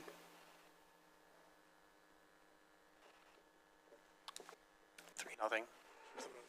Excuse me, I'm asking the panel a question. There is no requirement in that extends out past the length of the incentive. Thank you. I think that's it for now. There'll probably be more questions and what is, oh, go ahead, Vice Chair. Yeah, I have another comment too. I think what's going to keep people here is a $300 million investment. Nobody wants to walk away from that. I mean, after all, Einstein said time is money, and Yogi Berra said money is, well, money. So I think that keeps people here a lot when they're using that kind of investment. I think also to Ms. Hawley, I think when people are doing construction, there is, as you alluded to, Larry, on every January 1, the construction is assessed for what stage it's at, and you have the option of whether charging some taxation for what stage construction is at. I know I face that all the time when we're doing long-term construction. So I know that there's still a tax flow base that continues to flow until we have this tax abatement. And what Commissioner Farr most aptly said is that it's money we'd never had. Thank you for that, Vice Chair. I would like to say that apart from the community service fee, the tax paid, what happens with taxes when they're paid is that they don't just stay in the district in that tax code area. They are distributed uniformly across the county. So everyone benefits from that. Thank you for that. Yeah, I have no doubt that there are benefits, but there are also potential liabilities and risks. So I'm looking forward to another conversation and about what all those things are, so that if we choose to enter into this, we do it fully understanding both the pluses and the potential drawbacks of who exactly is benefiting and who is, yeah.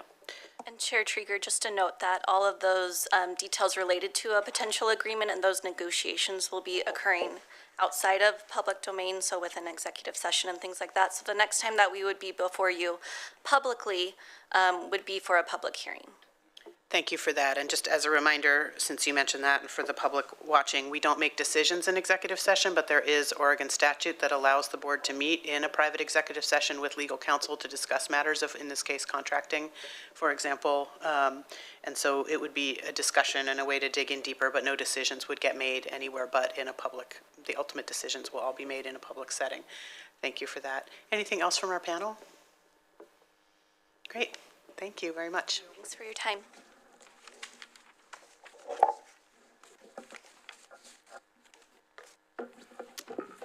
Panel clears and our administrator rejoins us. We will move on to, is this our time certain? Our next item is a time certain, and we are, We have one more, Chair, sorry. oh, For there the- we do, sorry, you're right, I did it.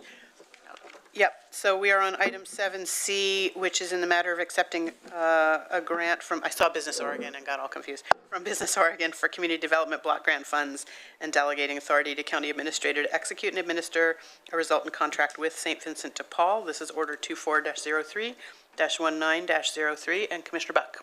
Thank you, Chair. I'm going to declare a conflict of interest on this item since it involves St. Vincent de Paul of Lane County, Inc., and I am related to the Director Emeritus of that association who is still employed by that agency. So I'm going to recuse myself, go out in the hall, and somebody could just let me in when you're all done. Thank you. So we have with us, good morning, Kristen Lee, our Senior Program Services Coordinator, to present briefly on this item and then see if there are any questions from the board before we move ahead with the order. Good morning, welcome. Good morning, thank you. Good morning, Chair Trieger, Vice Chair Lovell, and Commissioner Farr. Thanks for having me. Steve Adams regrets he couldn't be here. He is also in Washington, D.C. Briefly, we're asking you to approve three things with this item, which is to accept a contract with Business Oregon for CDBG, Community Development Block Grant Funds, in the amount of $500,000. The second thing is authorize a subsequent contract with St. Vincent de Paul and pass the funds through to St. Vincent de Paul, and then authorize the policy director to sign off on the required environmental review forms that are a part of CDBG compliance. So those are the three things. Approving this contract will bring more money in for the Regional Housing Rehabilitation Program and will enable homes in Westford and Oak Ridge to have health and safety improvements made through that program. This has been a long process, which started last June, and there are many pieces to put in place to get the CDBG funding, but we're glad we're finally at this place where we can accept funds. And I just wanted to thank you all for being part of that long process. It included a public hearing. It included adoption of a language access plan. It included the adoption of a fair housing resolution. So all that is really important to put us on a track to receive CDBG funds in future.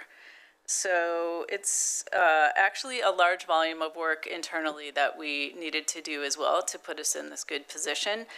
It included an accessibility review of all of our county facilities, and that took months and months. We're almost to the end of that. But I wanted to just take a moment to commend the county staff that had to take time out of their day to go through the work of working with the person that we had hired to help us with this accessibility review. Everybody was very interested in making sure that our services and our facilities are accessible and doing the best they can to ensure that our facilities are accessible. But there are some things that we can improve, and everyone was really intent upon learning more and making our facilities as accessible as possible. We're also working on our limited English proficiency implementation plan. So that's going to kick off pretty soon to ensure that our services are also accessible to people who have limited English proficiency. And the policy division has been doing some tours, going into different areas throughout the county to look at what the needs are throughout the county so that we can put together kind of a list of projects that we can then apply in future to CDBG for. So that's all, those are all the kind of puzzle pieces that are being put in place right now, and we will be applying again in the fall for the fall round of CDBG, which has multiple steps to get there, including a public hearing. But that's it. So we're asking you to approve those three things, and thank you. Great, thank you for that. And so just for clarification, this is money it's been approved, and this is about how we're allocating it and who we're contracting with to do the work. It's accepting the contract itself, entering into the contract with the state, and then passing the money through to St. Vincent de Paul, and then that environmental review piece. Great. I think it's great that we're highlighting it because we are now back in the qualifying queue for CDBG funds, but this otherwise likely would have come to us on consent. But this allowed Commissioner Buck to recuse herself. So just a reminder, that's really why it's being a standalone item. Any questions, Vice Chair? Thank you. As I read the packet, Ms. Lee, wasn't it most of these grant funds were about the Westford and Oak Ridge rehab kind of things? Is that what those housing, the rehabilitative housing program? Yes. Okay. And I'm curious, and you said about the contract that we need to approve. I don't want to get in the weeds of this. This may be a question for Mr. Mokrzycki, but there was a paragraph that was done twice in the contract that kind of popped out to me that I need some clarification on. And it said, the first time it was in Section 4, Paragraph K, under the covenants of the recipient.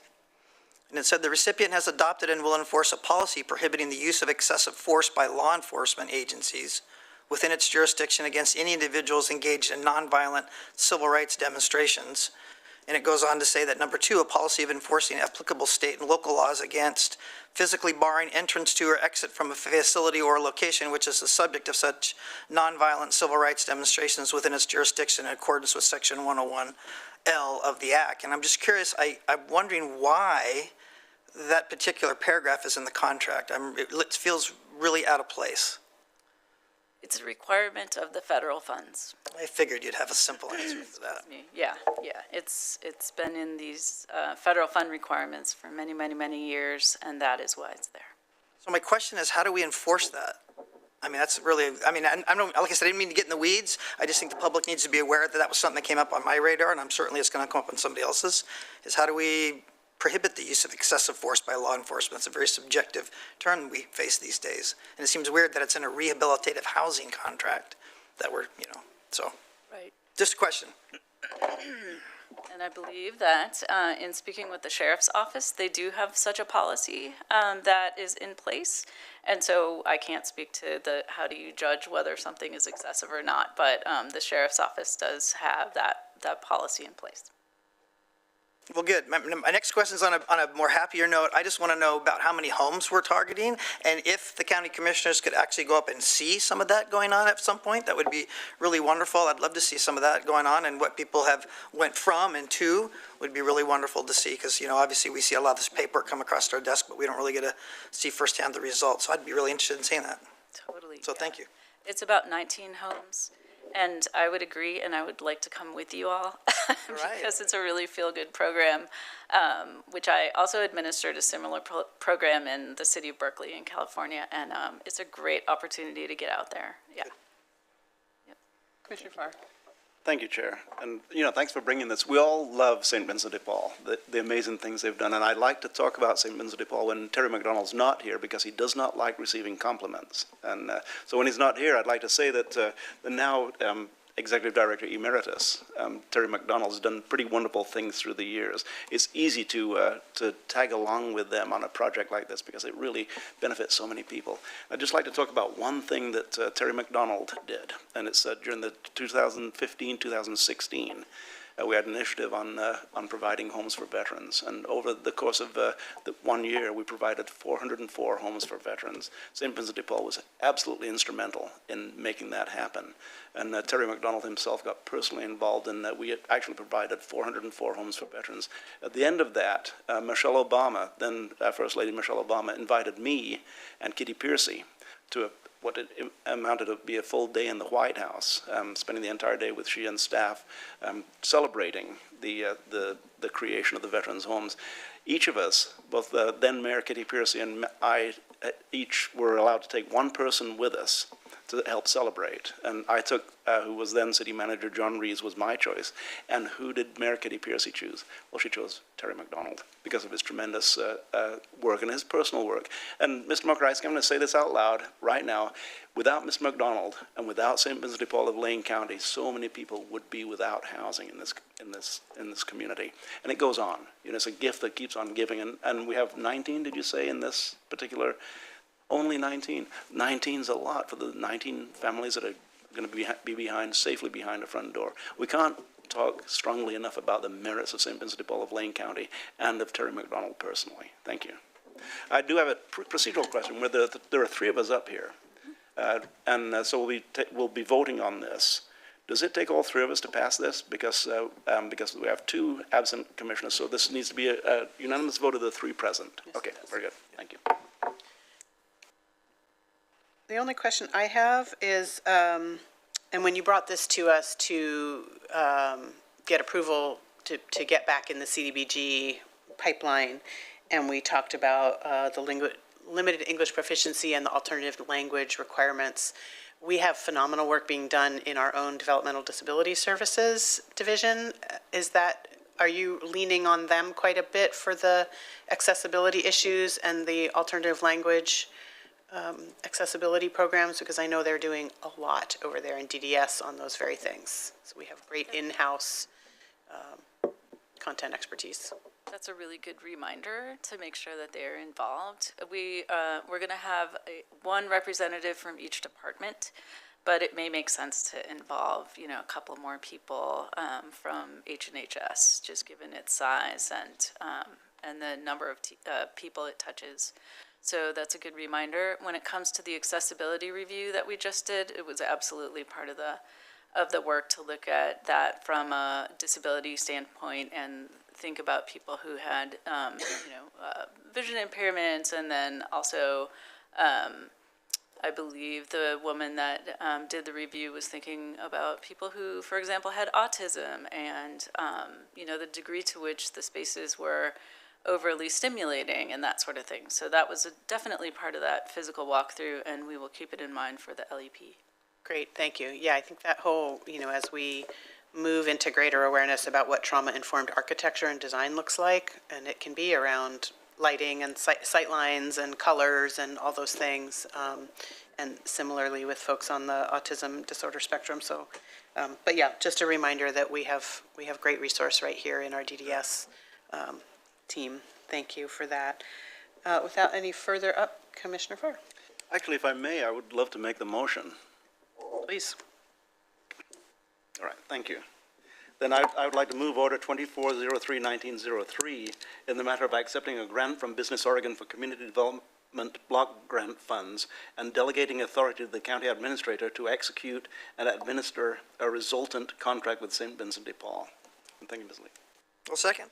It's been moved by Commissioner Farr and seconded by Vice Chair Lovall to approve Order 24-03-19-03. All those in favor signify with an aye. Aye. Aye. Motion carries 3-0 with Commissioner Buck recused and Commissioner Seneca absent excused. Passage of Order 24-03-19-03 in the matter of accepting a grant from Business Oregon for community development block grant funds, delegating authority to county administrator to execute and administer a resultant contract with St. Vincent de Paul. Thank you all. Thank you so much. We'll give Commissioner Buck time to come back in the room. And we do have an 11 a.m. time certain, so we've got 15 minutes to fill. When Commissioner Buck comes back in the room, we will see if we can take care of some of what would otherwise be this afternoon's business. So I will jump us ahead. Also, Chair, happy to do announcements. Great, yep. Announcements if you'd like, whenever. I was going to ask that too, if County Administrator has announcements. Why don't you, I don't even see that. Did I miss that on our agenda? Well, it's right after the next item. Thank you. Yeah, if you have, oh, there it is. If you have announcements, Administrator, why don't you go ahead, and then I'll see if the board has announcements or assignment requests. Okay, thank you, Chair. Two items, just to update the board, that this week and next week we'll be working on, we're meeting with each of our departments this week on the proposed budget for next year. So as the board knows, the proposed budget will be finalized by the end of April, and the Budget Committee will begin its deliberations in early May.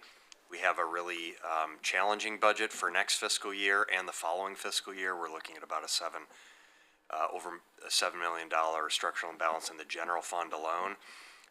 So I appreciate the work that our departments have done. It's tough work. It's stressful in this environment to have to look at constraining resources and making some really tough decisions, but everyone is pulling together and stepping up and doing that work. And so we have some challenging discussions ahead, but that is underway. The other thing I want to update the board and just share with you that the Chief Justice of the Oregon Supreme Court will be in Eugene on this Friday, March 22nd, and here actually in Harris Hall along with the State Court Administrator at 3 p.m. from 3 to 4:30. So this is a meeting. It's not haven't noticed it because it's not a meeting of the board, but we are inviting commissioners if you're available and interested in attending that meeting at 3 o'clock with the Chief Justice and the State Court Administrator. There will be the local bars being invited, circuit court judges, others in the court system, but commissioners also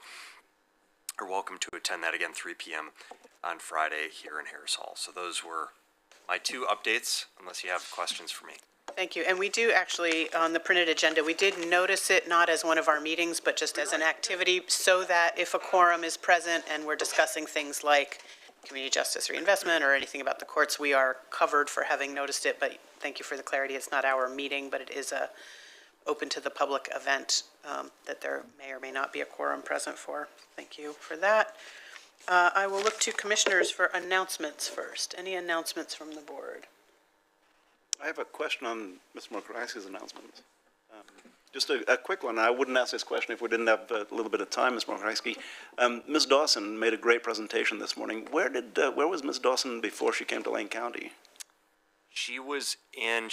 Before coming to Lane County, she was in the combined city-county of Denver. Prior to that, she was in Douglas County, Nevada. That's what I was which was the county that I was the county manager in. We just passed each other. So she was actually in, I think, Multnomah County when I was in Nevada, and then I came here, and she went there, and then she was in Denver. So we're going to keep her here as long as we can because she does great work. Yeah. Just an absolute total perfect nerd for that job. And I just wanted to highlight the Douglas County connection, Ms. Mokrasi, a connection that I love, and let's keep that pipeline open. Her boss, interestingly, they have an elected county clerk in Douglas County, Nevada, and her boss reached out to me and said, hey, listen, we have an applicant for your county clerk position, and I've worked with her, and she's really great, and I have a lot of respect for their former now county clerk in Douglas County, and so that, sometimes things come full circle, so we definitely benefited from that relationship for sure. I've never seen an elections official cry in front of us before, so I thought that was pretty cool. Yeah. Yeah. Thank you. Cool, but also not cool because she, Well, I crying think it because was elections officials are under threat across the country, so Absolutely, but, her emotion was good. not so great. Any other announcements from the board? And any future assignment requests? Commissioner Bach. Thank you, Chair. I do have the one that I mentioned earlier, which is to send a welcoming letter from our board to the new chief, Chief Barrett, for the Confederated Tribes of Coos, Lower Umpqua, and Siuslaw. Looking for head nods, or if there are questions before. Everybody's nodding. Is that something we could get out in a timely fashion? Because he's been on board for a little bit. And can we get that done in the next couple Yeah, weeks? I think so, and I don't know that, I need to see if that's the type of thing that requires, that we have to come back to the board for, if you just give us head nods. It sort of depends on if you want all 5 commissioners to sign it, or you want to just authorize the chair to sign on behalf of the Board of Commissioners, because it's really a ceremonial. Either way, it doesn't matter to me. Getting it We done all in a wanna timely sign. way is probably the priority. I mean, we've definitely done letters that aren't sort of substantive policy We'll letters. turn that around as quickly as we can. Great, thank you very much for that. Any other future board assignment requests? Seeing none. We could have you review that one assignment just for, I'll do that at the Just end to of the fill meeting. time? If you want to Okay. just come back to review if there's anything else that comes up between now and then. okay, sounds good. Then we do not have any other business, and we have about 8 minutes before our time certain. So, just looking at the afternoon, yep, nothing else to fill the time with. So I will just recess us for 8 minutes. I'll ask folks to come back in about 7, so we're really ready to go. And with that, we are recessed until 10:59.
reconvene us for item number 7D, a report in the matter of presenting the audit of the local option levy fund supporting jail beds and youth services for fiscal year ending June 30, 2023. And welcome our finance manager, Greg Holmes. Good morning. Thanks for being here. And Greg Rickoff, our Director of Criminal Justice and Rehabilitation Services, and Sheriff Cliff Harold are also in the room with us should we have questions for them. Thank you. Well, thank you, Chair and Commissioners. I'm here to introduce a report that fulfills a promise that we made to the voters of your district. That promise is an annual audit of the local option tax levy that supports jail beds and youth services. And that presentation be done in a public session to you and to the sheriff. So joining me today is the county auditors remotely is Moss Adams. We have Amanda McClary Moore and Kevin Mullery. And also here, as noted, is Greg Rickoff, the Director of Criminal Justice and Rehabilitation, and Sheriff Harold, Lane County Sheriff. So with that, I'm going to hand it over to Moss Adams to do their report. Thanks, Greg. Just a quick introduction. I'm Amanda McClary Moore, a partner with Moss Adams, and I work mostly with governmental entities such as the county. And with that, I'm actually going to turn it over to Kevin as he does most of the work over the local option tax levy examination that we perform. Hi there. I'm happy to present the results of the county's June 30, 2023 levy report. There are really two components to the report, and I'm just really going to talk through the report. I don't have any prepared slides to show. I'll also mention that the report was issued on January 12th of 2024. The first component is the revenues and expenditures of the tax levy fund. It has its own statement in the county's financial statements. It shows that there was $22 million approximately in both revenues and expenditures during FY23, and we do some procedures over that. And then the other part is really the 6 assertions that the commissioners at the time put forth to the community when they put this levy out to the voters. And what we do is we go ahead and test each of those 6 assertions, and I'll walk through each of those. So the first is that there would be a special revenue fund specifically designated for the tax levy dollars, and the county continues to have a special revenue fund that only has those tax dollars in there. The revenues are the taxes collected and largely the investments earned off of those tax dollars during the year. And then the expenditures for both jail services and critical youth services. The next assertion is that the general fund of the county would continue to use discretionary dollars, both budget and actually spend dollars from the general fund. There was some concern that once the levy came about that the general fund money would go away. So it's important to let the community know that that continues to be the case, that the general fund is supporting jail and youth services. Jail services. And then the third and fourth items really relate to the operation of the facilities, the jail and the youth center. So what our team does is we go out and we do a tour of those each year, and we really thank the management of the county for helping us walk through both of those facilities. And when we're at the jail, we're looking to see that it appears like 255 adult jail beds are in operations. And then with the HHS facility, they oversee 16 youth detention beds and 16 youth treatment beds. So we did see on our tour that it looked like there was complete operation to use the maximum space available. Now we do one tour, so we're not out there every day. So to verify the rest of the year, we do a sample of the entire fiscal year, and we could see that the jail is doing bed counts 3 times a day, and then youth facilities also does a bed count as well, so we can see the number of people using it. And based on that, we can see throughout the year that it was consistently being operated during fiscal year 2023. Another assertion was how the tax levy dollars collected were allocated between jail operations and critical youth services. So for FY23, the assertion was that 91% would go to jail operations, 9% to youth services. We saw that money was appropriately allocated. Now, there were some board orders in prior years that the allocation would be a little different. And for those older money that's being collected in FY23, we saw that was also being allocated specific to what was set out for that prior fiscal year. And then really the final assertion was that we would issue an audit opinion on the local option levy tax fund, which again is a special revenue fund in the county's financial statements. And as part of our audit, we issued a clean opinion over that fund. So I think all 6 assertions were met. And what we see is the county continues to maintain what it told the voters long ago. And then again, when the newest levy was renewed and has another 5 years coming up, that everything has been met that we needed to test. So that's really the results of the report that I wanted to share with the commissioners today. Just ask a clarifying question. I wasn't sure if I'm misremembering or if Mr. Miller misspoke. He said 16 and 16 for youth beds, and I thought it was 8 and 8, treatment and detention, just to get the right number into the record. Chair Trieger, if I may, it is actually, our commitment is to keep 16 and 16 beds open. The jail levy itself pays for 8 and 8. That is the clarification we needed. Thank you.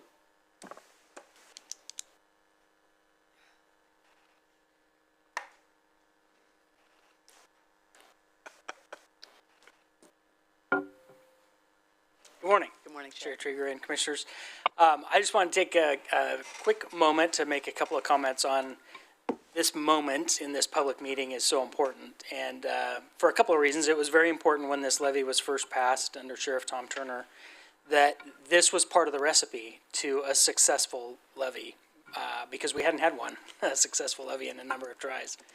And so this was part of the successful recipe, and we've repeated it a couple times. And the last time was my turn to go out and talk to the community about renewing the levy.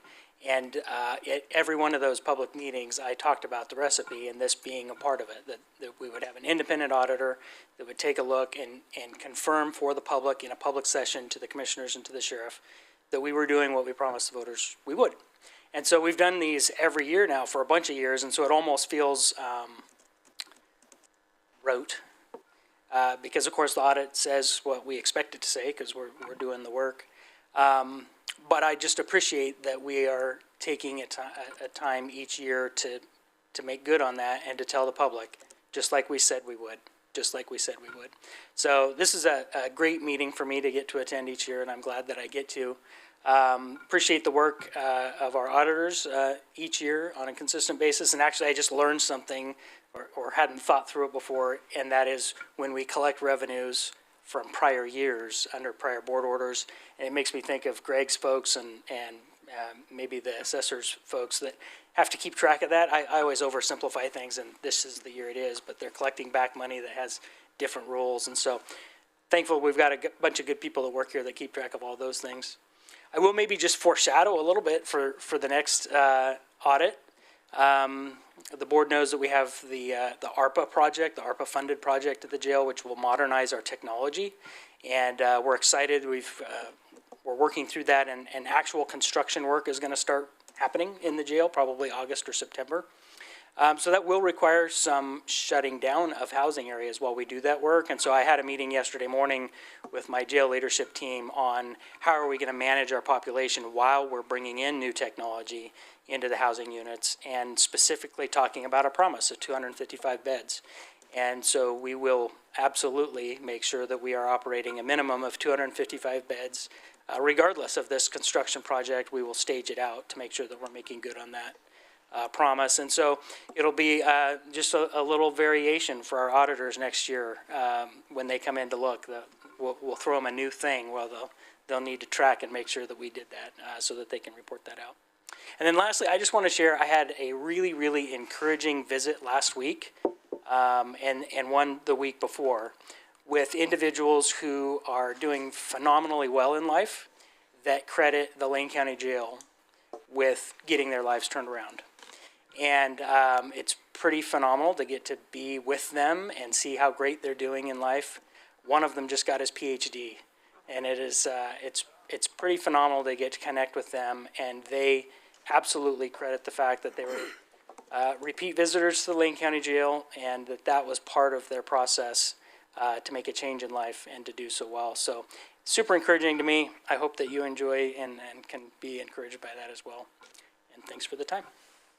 Thank you, Sheriff. Any questions for the Sheriff before we move on to Commissioner Farr? Thank you. And thank you for the presentation, Sheriff, and thank you, Kevin, for I think the 9th one that I've been a part of. You know, it's pretty remarkable that those years have passed, but I do want to harken back. You mentioned Sheriff Tom Turner, and we'll also mention Sergeant Kerry Carver, who were both instrumental in passing that first levy. They were on the road, knocking on doors, getting in front of people, making sure that people understood exactly what we were promising at the time, and they did a clear job. And I'll also mention that the last time we passed the levy, you had a partner on the road, knocking on doors and in front of audiences. That was with Becky Harold, and Becky was beside you for the entire thing. It takes a complete family to make this work, Sheriff Harold, and I think the Sheriff's Department has done a superb job of not just fulfilling the promises, but exceeding the promises. And for those of us who have toured the jail, and each of us here has on multiple occasions, we know what happens and what used to happen in jails, and that it's not just a place for people to be incarcerated, it's a place for people to credit the Lane County Jail for changing their lives. And I love to hear those anecdotes. And the more that we can hear about that, the more we realize that what is happening in Lane County is not just incarceration, which is mandated by the courts. The courts dictate that. It's not your job to say who's in and who isn't. But you're doing every single thing that you can, not just for the adults in custody, but also for the youth in custody and in treatment. Is a pretty marvelous, I'm not going to say marvelous, but it's an impressive body of work that's before us. And thank you to Moss Adams for bringing this, once again, another good report. I look forward to these because it's always, Mr. Holmes, it's always good news. Thank you for bringing it.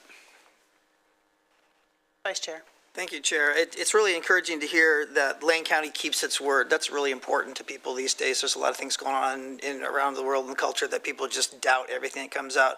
My mentor once told me that every word that falls from your lips you shall keep and perform, because you voluntarily make a promise and a vow with the words that fall from your mouth. And I just really like to commend you, Sheriff, and your staff for doing not only exactly that, but doing more than that and making Lane County shine for your efforts and keeping your word. So I just want to tell the public we're proud of you, and we couldn't have done it without you. So thank you. Commissioner Buck. Thank you, Chair. I, of course, echo what the other commissioners have already said. And it's put you in a place, I think, where we really have a shot at our new committee putting together something that could hopefully in some way transform the way we resource public safety in general. All the years of presenting good, clean audit reports is what we have to have in order to have those bigger community conversations. Hopefully those are going well. Love to have an update on how that's going after you've been able to have, a few meetings. But I think basing these clean audit reports and knowing that you and your team have been diligent all these years. I hope we'll present to the public the real need, but also that we're willing to do the work as the county and will stand by our word to the community. Because without some other larger change in resourcing public safety, what we do isn't sustainable, which you've made very clear in the last levy to the community. So thank you very much. Thank you, Commissioner. Thank you, Sheriff. If I may, one more, Chair. I forgot to mention Chief Deputy Wilkerson sitting in the back very quietly is no small part of the effort. Chief, thank you. Are we going to hear from you, Greg, or no? Chair Trieger, Commissioners, I think everything important has been said. It is tremendous to be able to sit before you and say once again that our promises have been kept. I'm grateful that when this was first launched, that in terms of the youth services side, it's not just detention, it is treatment beds as well. At some point, I know you are all very well aware of the remarkable treatment that goes on in adult corrections in the jail. It should be named as such, even though we can't go back and rewrite, the materials that we have here in terms of how we talk about those jail beds. But they are so much more than just beds. So the one piece the sheriff didn't share with you about the meeting we had last week, it was a chance for a number of CEOs in the public safety world to hear from individuals with lived experience. It was a very nervous room at first. They were having to address law enforcement and CEOs across the board. It was nervous until the jail commander, Clint Riley, walked into the room, and to see how these individuals who had resided in the jail relaxed and smiled when Clint walked into the room, it really was a tribute to the remarkable work going on there. So, there's a lot of great stories to tell. Sometimes we don't tell them as well as we would like or as often as we need to. We do see this chance with the public safety conversation as that chance. But today is an important step along the way. So just thank you very much for your attention to this. Great. Thank you so much. Anything else on this item? Oh, all right. Great. Thank you all for your great work. Thank you to Moss Adams team. We appreciate you, and we'll see you next year. All right. With that, we are moving on. We have done announcements, so unless anything else has come up for anyone, nothing there. No other business for the morning. We do not have need for exec session, and so at the sound of my gavel, we will be recessed until we return here to Harris Hall at 1:30.